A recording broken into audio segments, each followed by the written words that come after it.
Video करायचा आहे. हा व्हिडिओ कर अनुभव यांचा आहे का चालू या ठिकाणी आपण साक्षात आपल्याला परमेश्वर भेटले. परमेश्वराच्या आपण सानिध्यात या ठिकाणी आलेलो आहे. ज्यांचं नाव परमेश्वरच आहे त्यांनी साक्षात परमेश्वर आपणाला दाखवलेला आहे की त्यांनी सांगितलं आपणाला की बाबांनो तुम्ही जीवन जगताय पण कसं जगताय. एक फेस्टिवल म्हणून जीवन जगत नाही, तुम्ही रडत जीवन जगताय. आम्हाला एक कविता आहे, अरे बाबांनो हसा मुलांनो हसा, हसण्यासाठी जन्म आपला, रडणे हा ना धर्म आपला. हसा मुलांनो हसा. तर जीवन हसत हसत जगा तुम्ही, रडत रडत जगू नका. हसण्यासाठी आपल्याला जन्म घेतलेला आहे आणि हसण्यासाठी आनंदी जीवन जगण्यासाठी आपणाला की तसा समाज निर्माण करावा लागेल. कालच त्यांनी सांगितलं एक उदाहरण नांदेड जवळचं की असं एक गाव आहे की त्या गावामध्ये एक दुकान आहे आणि त्या दुकानामध्ये कोणीही दुकानदार नाही. प्रत्येक वस्तूवरती किमती आहेत आणि ते प्रत्येक ग्राहक येतो आणि त्या किमतीची वस्तू तेवढीच घेऊन तेवढीच रक्कम घेऊन जातो. एक वर्ष झालं तिथं काही नाही, अजिबात काही घोटाळा नाही. का तर हा प्रामाणिकपणा हा समाज निर्माण करण्यासाठी. आता आपण शनी शिंगणापूर या ठिकाणचं ऐकून आहे की त्या गावामध्ये दरवाजाच नाही, कधी चोरी होत नाही, कधी काय होत नाही. मग चोरी होणं किंवा काही गैरमार्ग न होणं, बाकीचं काहीच न होणं, त्याच्यासाठी समाजामध्ये आपणाला याची प्रचिती द्यावं लागणार आहे.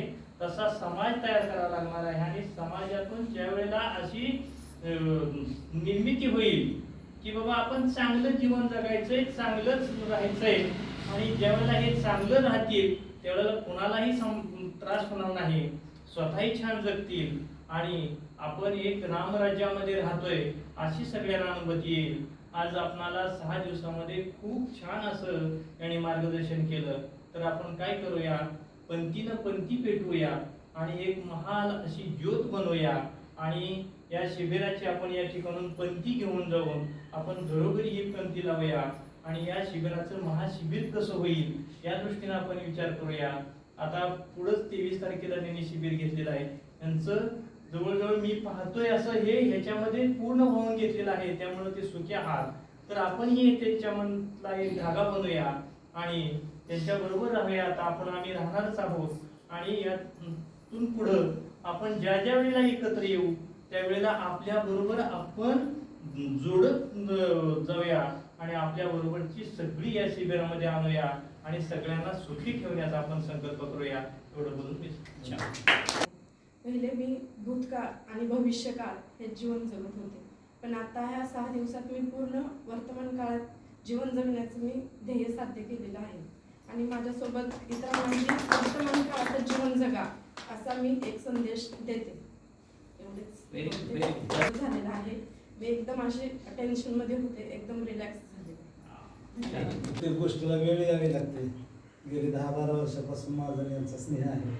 पण ज्यावेळेस आम्ही ट्रिपला गेलो आमची चर्चा झाली आणि मी सांगितली की जरा घाबरल्यासारखं होतं किंवा काळजी वाटते प्रत्येक गोष्टीची. आणि मग त्यावेळेसच ठरवलं की ज्यावेळेस शिबिर असेल त्यावेळेस मला फोन करा, त्या शिबिराला जॉईन होईल. आणि खऱ्या अर्थानं माणसानं स्वतःसाठी जगायला शिकलं पाहिजे आणि आनंदी जगलं पाहिजे. कुटुंब हे कसं असतंय, जे सांगितलं यांनी की एकटं येणार आहे एकटं जाणार आहे, बाकीच्यांची काळजी करायला गुरुदेव आहेत आणि आपण स्वतःसाठी आनंदी जगलं पाहिजे.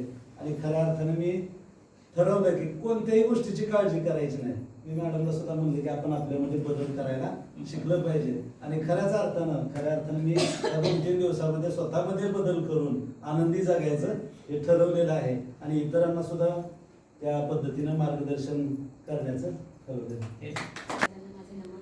आणि आपले मार्गदर्शक 6 दिवस झाले गेली की 6 दिवस झाला आपल्यामध्ये चेंज करणारे सर्वसे सरांना पण माझं नमन आहे.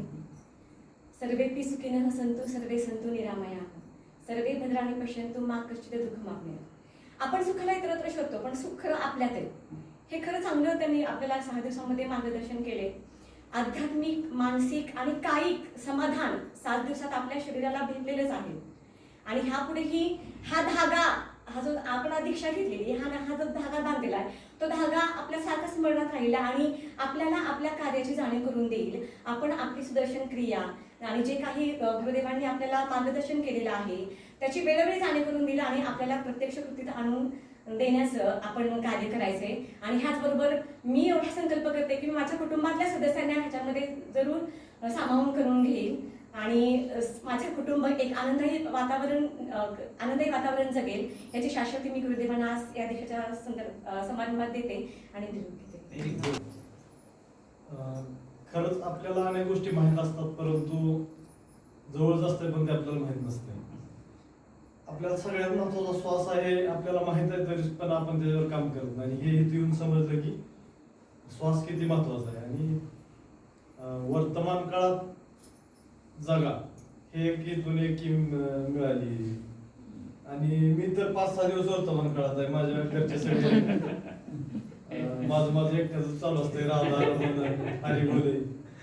कधीच मी भजन न म्हणणार पण घरची मध्ये काय चालू आहे